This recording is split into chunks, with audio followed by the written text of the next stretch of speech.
Salam jumpa sahabat M2TV, media informasi, saluran edukasi, dan sarana diskusi yang akan selalu siap mengupas data menjadi fakta, menyajikan berita dan informasi terpercaya, biar sahabat M2TV menjadi tahu dari yang belum pernah tahu. Dan kali ini kami akan mengulas tentang Prabowo Subianto sukses mainkan politik kuda Troya dan operasi intelijen cicak. Tetapi sebelum kami lanjutkan ulasan ini, jangan lupa subscribe, like, dan komen konten-konten M2TV, biar kami akan tetap eksis untuk mengulas isu-isu menarik dan tentu pasti akan menghebohkan. Prabowo Subianto sukses mainkan politik kuda Troya dan operasi intelijen cicak. Bagi generasi 2000-an, kita masih ingat sebuah lagu anak yang dinyanyikan seorang penyanyi cilik kala itu. Dan kira-kira liriknya, cicak-cicak di dinding, diam-diam merayap, datang seekor nyamuk, hap, lalu ditangkap.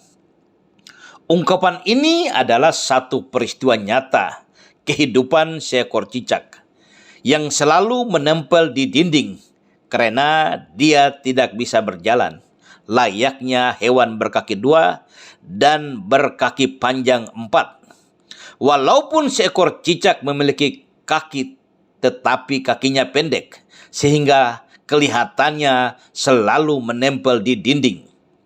Dengan menempel, cicak lalu akan merayap secara perlahan-lahan untuk mengejar mangsa-mangsanya, dan tiba-tiba datang seekor nyamuk, lalu hap, langsung ditangkap dan ditelan.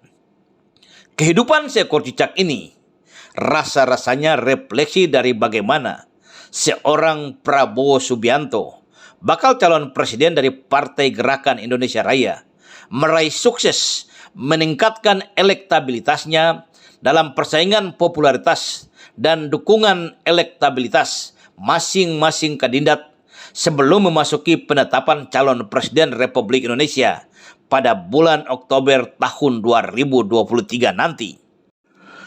Politik kuda Troya dan operasi intelijen cicak adalah satu strategi yang harus dijalankan oleh Prabowo Subianto untuk memenangkan pemilihan presiden tahun 2024. Operasi ini dilakukan oleh satu tim yang terdiri dari beberapa jenderal purnawirawan TNI terbaik, dibentuk oleh Prabowo untuk mengkaji faktor-faktor kekalahan Prabowo dalam pemilihan presiden tahun 2014 dan tahun 2019.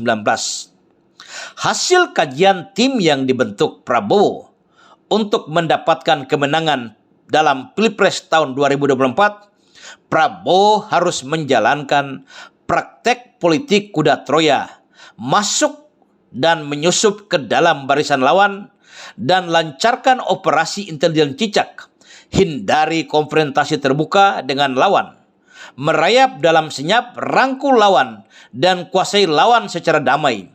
Tunggu waktunya untuk ditelan. Faktanya, Prabowo diam-diam merayap menempel ke sisi Presiden Joko Widodo. Bukan itu saja, tetapi Prabowo berupaya mengikuti semua kegiatan yang dilakukan Presiden Joko Widodo. Dalam membangun komunikasi politik pun, Prabowo selalu menggaungkan dan memainkan narasi-narasi proaktif dengan segala pencapaian-pencapaian yang didapatkan oleh Presiden Joko Widodo. Prabowo selalu mempraming dirinya adalah satu-satunya figur yang akan mampu melanjutkan semua pencapaian Presiden Joko Widodo. Prabowo merayap masuk ke sendi-sendi pertahanan lawan politik dan memotong jaringan serta menghancurkan kekuatan lawan secara damai. Bahkan Prabowo berusaha untuk menguasai dan mengorganisir kekuatan politik, bahkan pilihan politik keluarga Presiden Joko Widodo. Dan hasilnya, Budiman Sujatmiko, yang dulu harus kita katakan Prabowo adalah hantu yang sangat menakutkan dalam mimpi seorang Budiman Sujatmiko. Sekarang Budiman Sujatmiko berbalik arah dan dengan mudahnya mengakui seseorang yang dulunya hantu telah menjadi malaikat. Begitupun Effendi Simbolon, kader Partai Demokrasi Indonesia Perjuangan, sekaligus politikus senior PDIP, begitu mudahnya mengakui dan menyanjung-nyanjung Prabowo Subianto. Dan yang terakhir, Partai Solidaritas Indonesia. Dulu mereka adalah sekelompok anak muda yang berdiri pada barisan terdepan pendukung Presiden Joko Widodo, lalu menentang figur Prabowo dengan segala manuver politiknya dalam pemilihan presiden tahun 2019. Mereka adalah anak-anak muda yang mendambakan pemimpin muda dan energik, tetapi sekarang mereka begitu mudah membangga-banggakan figur Prabowo. Beginilah gambaran masa depan politik bangsa kita. Karena para politikus kita tidak dibekali dengan landasan ideologi yang kokoh. Para politikus sangat mudah dikalahkan dengan kepentingan pragmatis, kekuasaan atau jabatan. Para politikus muda menelan air liurnya sendiri, tidak memiliki rasa malu, terkesan muka tembok, dan lupa diri. Hal yang belum dicapai Prabowo Subianto adalah menguasai pilihan politik keluarga Presiden Joko Widodo. Walaupun faktanya Prabowo sudah selangkah lebih maju, merangkai isu dalam permainan gestur untuk menggiring opini publik bahwa Prabowo akan berpasangan dengan Mas Gibran, putra sulung Presiden Joko Widodo, dalam pemilihan presiden tahun 2024 nanti. Tetapi dalam konteks lain, kelihatannya tentang pilihan politik dan keikutsertaan Mas Gibran dalam pemilihan presiden tahun 2024 sebagai bakal calon wakil presiden Prabowo selalu ditentang oleh Presiden Joko Widodo. Tetapi ini pun belum final, karena yang mengetahui pilihan politik keluarga Presiden Joko Widodo hanyalah keluarga Presiden Joko Widodo sendiri. Dan semua ini masih merupakan satu misteri.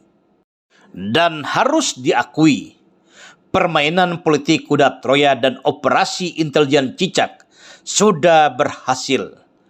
Ketika opini publik sudah dikuasai, ketika publik sudah mengetahui sosok Prabowo Subianto adalah calon Presiden Republik Indonesia tahun 2024 dengan elektabilitas tertinggi saat ini. Sukses operasi ini karena operasi ini didukung penuh oleh keluarga cendana dan para jenderal purnawirawan terbaik pada masanya. Sudah pasti, operasi ini ditopang dengan anggaran yang besar.